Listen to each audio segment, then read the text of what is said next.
We are on a mission here at New Steps Foundation to reach as many kids as we can to help them reach their full potential, be proficient at home, and be proficient at school. So let's tune in. Hey, young brother, I want you to be great in every situation that you have, every situation that presents itself. So the thing that we're going to talk about is respecting your authority, respecting those who are in authority over you, right? That could be your mom, dad, teacher, auntie, aunt, however you want to be, right? So I want to give you things that actually shows you how to respect. So respecting others or respecting authority. Let's get that. Having respect for authority. Got it. Okay, so having respect for authority is basically, there's three ways you can go about doing it. First is communicating. What is the assignment? What is the challenge that is in front of you? What is the thing that you're facing right now that is causing you to respect or to not respect?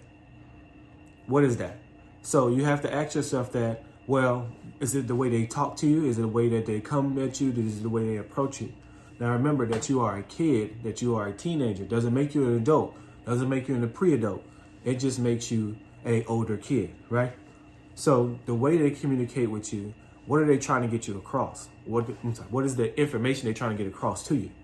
And how are you dealing with that? So if they told you to do something, it's how you respond. That's the first thing else is communicating, is how do you respond when they tell you to do something?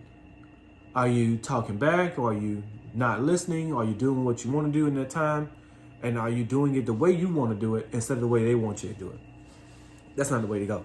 So communicating is, hey, they have told you to do something. Okay, that's the task, right? The task is for you to complete something. The challenge is how you actually are making this task. That can be your challenge. So your challenge is, how am I dealing with what they just told me to do? If they told me to do something small, is it something big? Is it something large? What is it that I need to do? Or how do I need to identify what is it that I need to communicate with my guardian in a certain manner? So whatever the task is, they just want you to do it in that kind of manner. How are you doing it? Are you doing it with an attitude? Are you not doing it with attitude? So the way you communicate is, what is it they tell me to do? Identify the expectation of that task they want you to do and how they want you to do it, so you can be able to complete it in a certain kind of manner, a certain kind of way.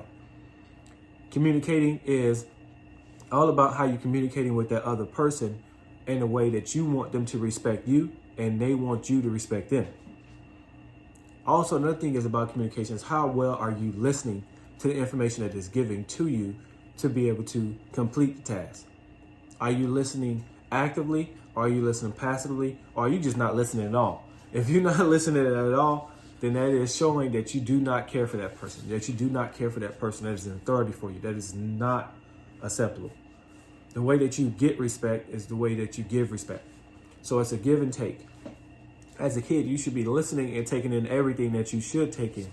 If they're showing you how to cook, if they're showing you how to clean, if they're showing you how to talk to an adult the proper way, then you need to make sure that you are being acceptative with the information they are showing you or telling you. Because what happens is, it makes things a lot easier for them, and it make things a lot easier for you, where they don't have to keep talking to you so much. We don't have to keep telling you to do things that you already know that you should be doing. And the next thing I would like for you to do is that after you have identified your challenge, identified the way to communicate and the way to listen, the one thing you have to have is you have to have a boundary. As an adult, all they want you to do is they want you to have a boundary when it comes to them talking on the phone with somebody. How are you approaching it? Are you saying, excuse me? Are you dealing with it in that way? Or are you just being blunt and rude? Now, if you're being blunt and rude when an adult is on the phone or doing something that is of importance, how are you causing an interruption? That's basically what I'm saying. When I say boundary, is how are you causing an interruption? Are you just coming in not knowing, or are you coming in just blunt disrespect?